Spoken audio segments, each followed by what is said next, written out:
Latest episode দেখুন একদম add free.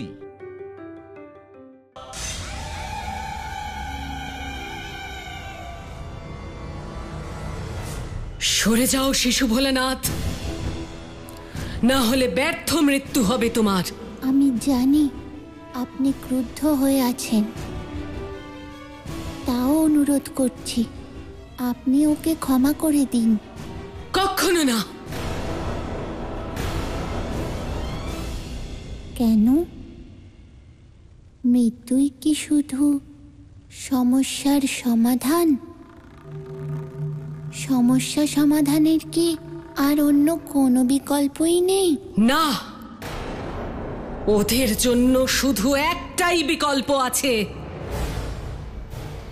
মৃত্যু। সরে যাও, না হলে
দেবী, মায়ের ক্রোধ তো সবসময় এইরকমই হয়, যা বাইরে থেকে কঠোর আর ভিতর থেকে কোমল আর মধুর হয়।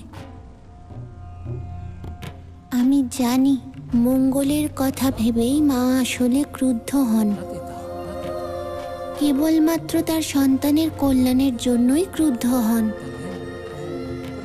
আর এই অসুরও আপনারই সন্তান, আর মা নিজের সন্তানকে বধ করেন না, তাকে আশীর্বাদ করেন। তাহলে আপনি আপনার এই সন্তানকে কি করে বধ করবেন? এই কার্য এক মায়ের ধর্ম নয় দেবী। তাই আপনি নিজের ক্রোধ ত্যাগ করে ওকে ক্ষমা করে দিন আর ওকে শুধরানোর সুযোগ দিন।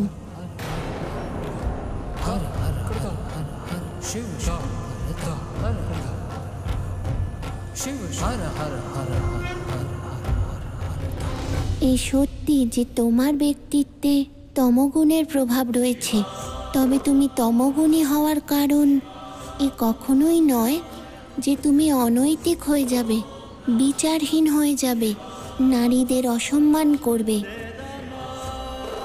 মাও হলেন একজন নারী, আর মাকে সম্মান করা তমগুণী, রজগুণী আর শতগুণী এই তিনেরই ধর্ম। সেই জন্য ওদের মুক্ত করে দাও আর ওদের প্রতারিত না করে ধর্মের পথ অবলম্বন করো। আমাকে ক্ষমা করুন মা, আজকের পরে আমি আর কোনো স্ত্রীকে বন্দি করব না, আর তাদের প্রতারিতও করব না।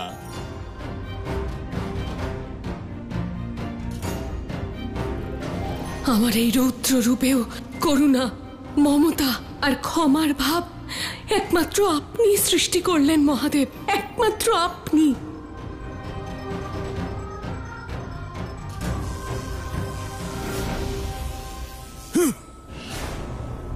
দুবারই শিশু ভোলানাথ প্রলয়কে আটকে দিল।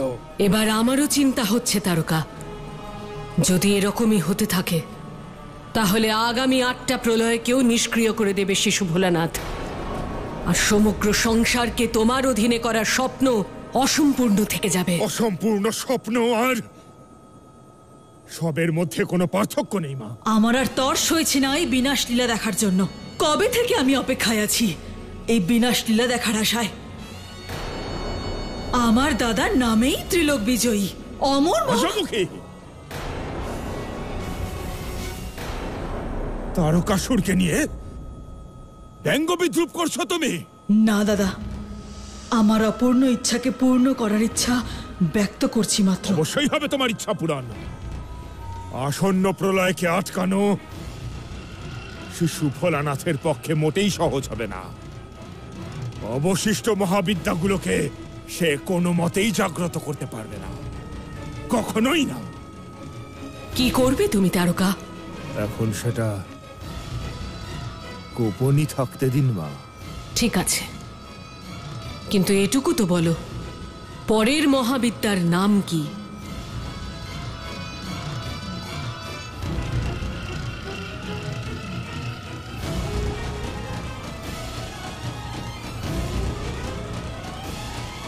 ষোড়শী। হ্যাঁ প্রভু, এটাই নাম তৃতীয় মহাবিদ্যার, মা ষোড়শী। এই মহাবিদ্যাতেও নিশ্চয়ই মহাদেবের ভূমিকা আছে মিত্রনন্দী। হ্যাঁ প্রভু, ভীষণ গুরুত্বপূর্ণ ভূমিকা ছিল মহাদেবের। এই মহাবিদ্যায় মহাদেব কোন রূপে ছিলেন? পঞ্চবক্র রূপে প্রভু। কিভাবে ধারণ করেছিলেন উনি এই রূপ? মহাদেব সূর্যের সমান তপ্ত হচ্ছিলেন প্রভু, তখন অগ্নিরূপী মহাদেবকে শান্ত করার জন্যে সোমরূপা শক্তির আহুতি দেওয়া হয় যজ্ঞকুণ্ডে।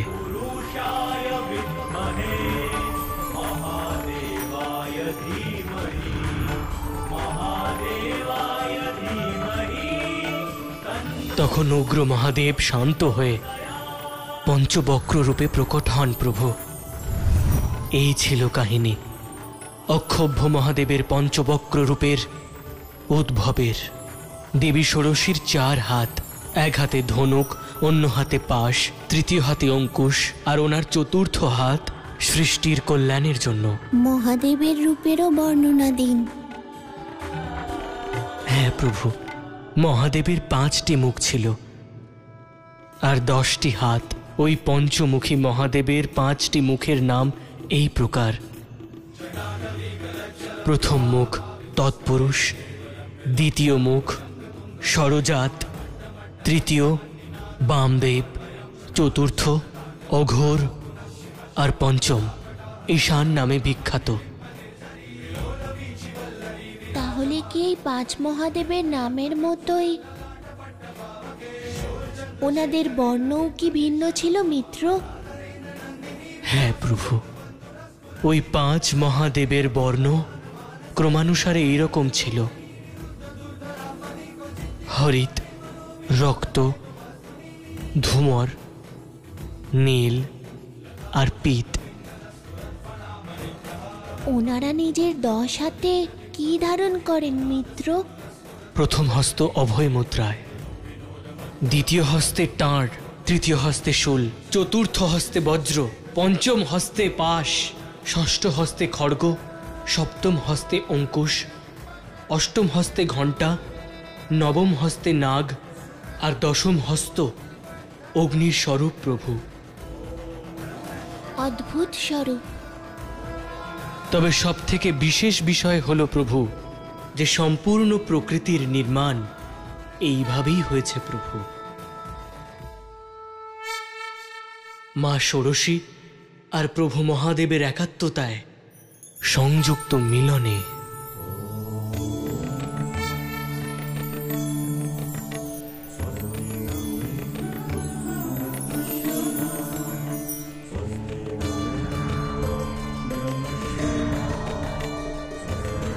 আর এইভাবে অগ্নিরূপী মহাদেব আর সোমরূপা শক্তির যজ্ঞ আহুতি জননী সম্পূর্ণ প্রকৃতির সৃজনের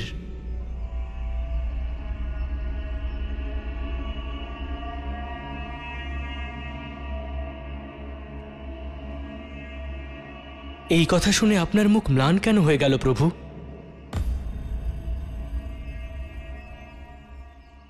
জননীর কথা শুনে আমার মায়ের কথা মনে পড়ছে।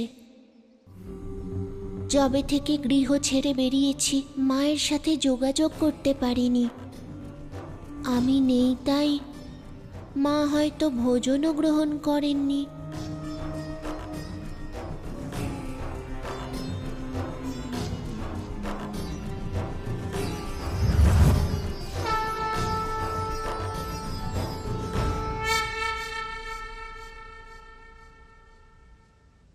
মা,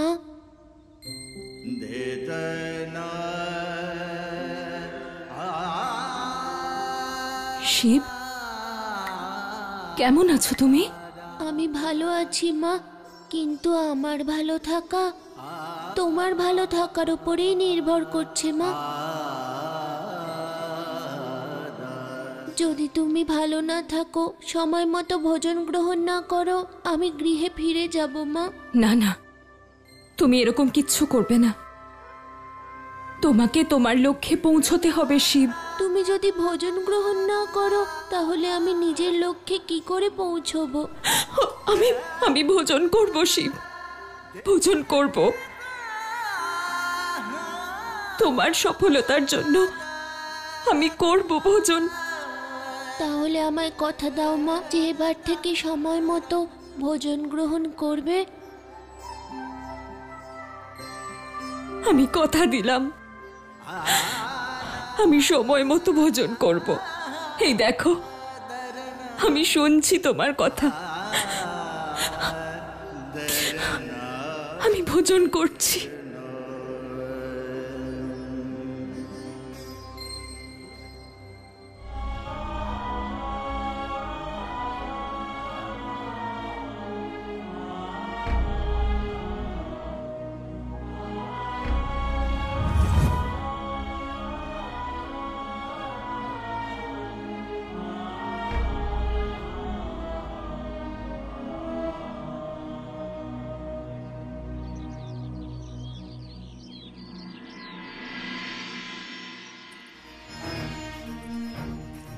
প্রভু, আপনি কি মা ষোড়শীর কাহিনী শুনতে ইচ্ছুক?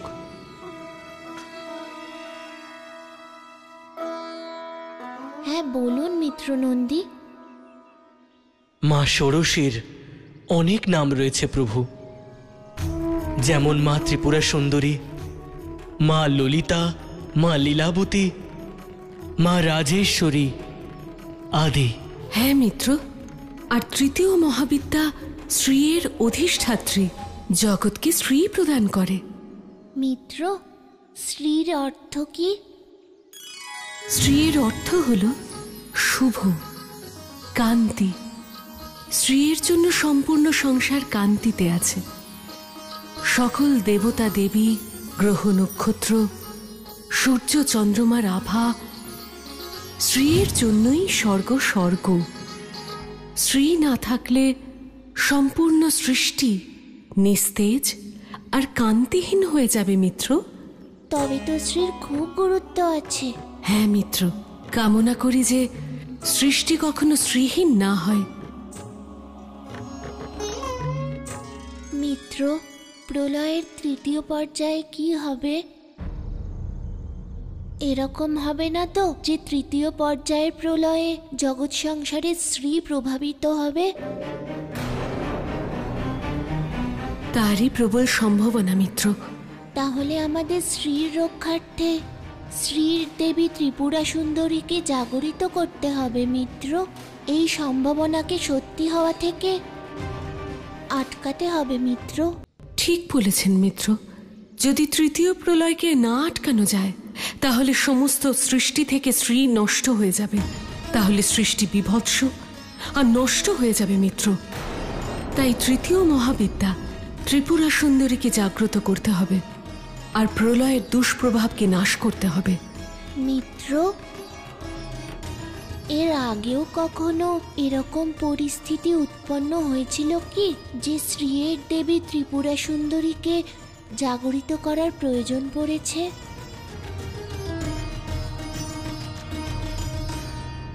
হ্যাঁ মিত্র, একবার এরকম পরিস্থিতি উৎপন্ন হয়েছিল যখন ভণ্ডাসুরকে বধ করার জন্য তাকে জাগ্রত করা আবশ্যক হয়েছিল। এই ভণ্ডাসুর কে ছিল মিত্র? সেই অসুরদের মধ্যে একজন, যে ভক্তির সাহায্য নিয়ে আশীর্বাদকে নিজের অস্ত্র করে আর সৃষ্টিতে বিনাশের প্রলয় ঘটায়।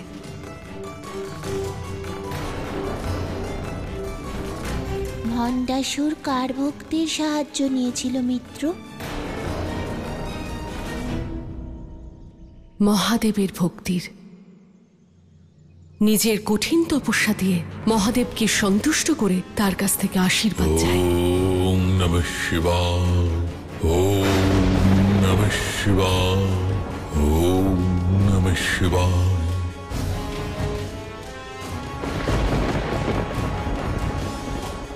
ওম নমঃ শিবায়।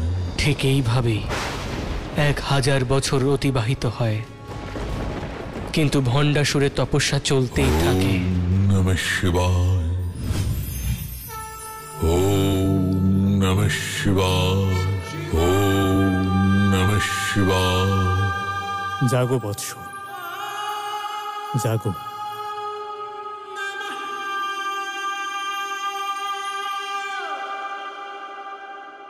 ভণ্ডাসুরের কোটি কোটি প্রণাম মহাদেব।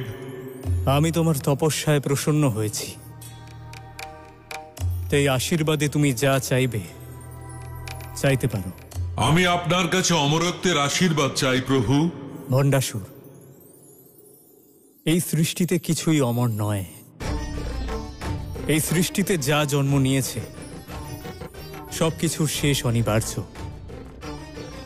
সেই জন্য তুমি এই বর লাভ করতে পারবে না।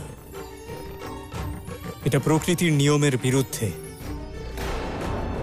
আর এই প্রকৃতির নিয়মানুযায়ী সৃষ্টির প্রত্যেক জীব, প্রত্যেক জন্তু, সমস্ত দেব দেবতা এই নিয়ম মেনেই চলে।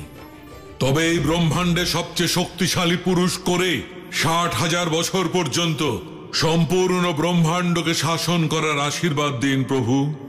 তথাস্তু।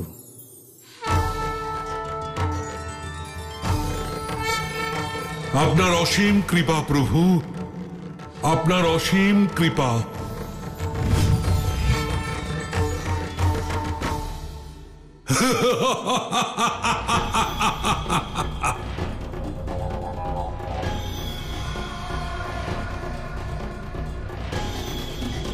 মহাদেব, এবার আপনার আশীর্বাদের জোরেই আপনার প্রিয় প্রাণীদের ওপর আমি অত্যাচার করব, আর আপনি বাধাও দিতে পারবেন না মহাদেব।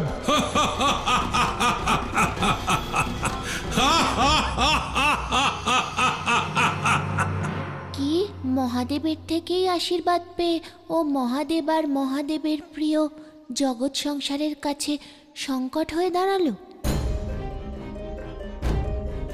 ওর পুরো কাহিনী কি মিত্র?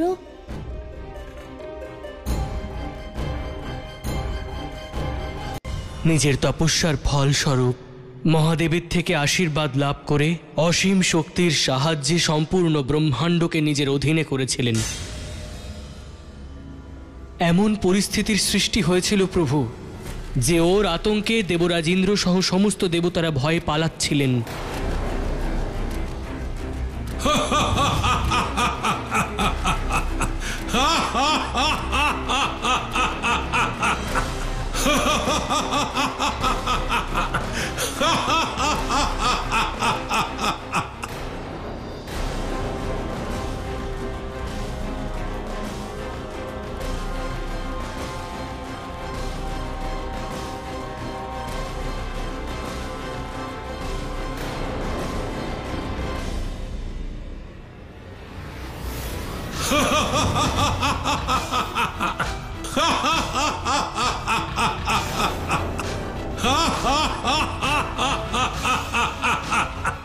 প্রভুর হাত থেকে কোথায় পালাবে ইন্দ্র? তোমরা হয়তো এখনো জানো না, এখন থেকে সম্পূর্ণ ব্রহ্মাণ্ড আমার।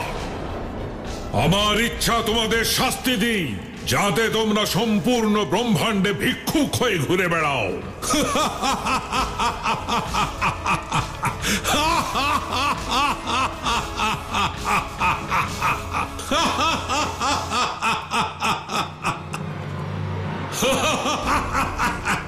দাঁড়াও, আর একটা কথা শুনে যাও।